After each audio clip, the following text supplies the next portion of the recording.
Hello guys, അപ്പോൾ നമ്മൾ കഴിഞ്ഞ ദിവസം പറഞ്ഞ് നിർത്തിയെന്ന് വെച്ച് കഴിഞ്ഞാൽ എൻ്റെ ഫ്ലൈറ്റ് മാറിപ്പോയ കഥയാണല്ലേ ബുക്ക് ചെയ്തത്. അങ്ങനെ അതേ ഫ്ലൈറ്റൊക്കെ മാറിപ്പോയെങ്കിലും വേറെ ഫ്ലൈറ്റൊക്കെ ബുക്ക് ചെയ്ത് സെറ്റായി നമ്മൾ ബോർഡിംഗ് പാസ്സൊക്കെ എടുത്ത്. പിന്നെ ആയിരുന്നെങ്കിൽ എനിക്ക് ഭയങ്കര വിശപ്പായിരുന്നു. ഞാൻ നേരെ നമ്മുടെ ലോഞ്ചിലേക്ക് വന്നു കേട്ടോ.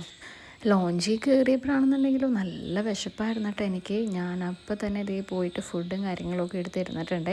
പിന്നെ ഒറ്റക്കായൻ്റെ മടിയിൽ നിന്നാണ് അങ്ങനത്തെ സംഭവമൊന്നും എനിക്കില്ല. അങ്ങനെ ഞാൻ ഫസ്റ്റ് തന്നെ ഇഡ്ഡലി, ചട്നി, സാമ്പാർ അതൊക്കെ കഴിച്ച് പിന്നെ അത് കഴിഞ്ഞിട്ട് പിന്നെ അവിടെ കേക്കും ക്രോസൻസ് കട്ട് ഫ്രൂട്ട്സൊക്കെ ഉണ്ടായിരുന്നു. പിന്നെ അതും കഴിച്ച് പിന്നെ കുറേ നേരം അവിടെ വന്നിരുന്ന് റെസ്റ്റൊക്കെ എടുത്ത് അപ്പോഴേക്കും എൻ്റെ ഫ്ലൈറ്റിൻ്റെ ടൈമൊക്കെ ആവാറായി. അങ്ങനെ ഞാൻ നേരെ ഗേറ്റിൻ്റെ അങ്ങോട്ട് പോയിട്ടോ. അങ്ങനെ ഗേറ്റിൻ്റെ അവിടെ എത്തി ബോർഡിംഗ് ഒക്കെ സ്റ്റാർട്ടായി. നമ്മൾ ഫ്ലൈറ്റിലൊക്കെ കയറിയിരുന്ന് ഫ്ലൈറ്റൊക്കെ ടേക്ക് ഓഫ് ആയിട്ടുണ്ട്. എല്ലാം ചടപടിയെന്നായിരുന്നു. പിന്നെ ഞാൻ ഈ വോയിസ് ഓവർ കൊടുക്കുമ്പോൾ നിങ്ങൾക്ക് ചീവീടിൻ്റെ ഒച്ച അതൊക്കെ കേൾക്കാൻ പറ്റും. മഴ പെയ്തിട്ട് ഇവിടെ നിറയെ ചീവീടിൻ്റെ സൗണ്ടാണ് കേട്ടോ ഗൈസ്. അങ്ങനെ നമ്മളിതേ നേരെ ബാംഗ്ലൂർ എത്തിയിട്ടുണ്ട്. ബാംഗ്ലൂർ എത്തി ലഗേജും കാര്യങ്ങളൊക്കെ കളക്ട് ചെയ്ത് ഇനി ഞാൻ നേരെ എൻ്റെ പ്രിയതമനെ കാണാൻ വേണ്ടി പോവുകയാണ്. അപ്പോൾ എന്തായാലും നേരെ ഊബറൊക്കെ ബുക്ക് ചെയ്ത് നേരെ അൻഡൂൻ്റെ അടുത്തേക്ക് പോകാൻ കേട്ടോ. അപ്പോൾ ഓക്കെ, ബായ്.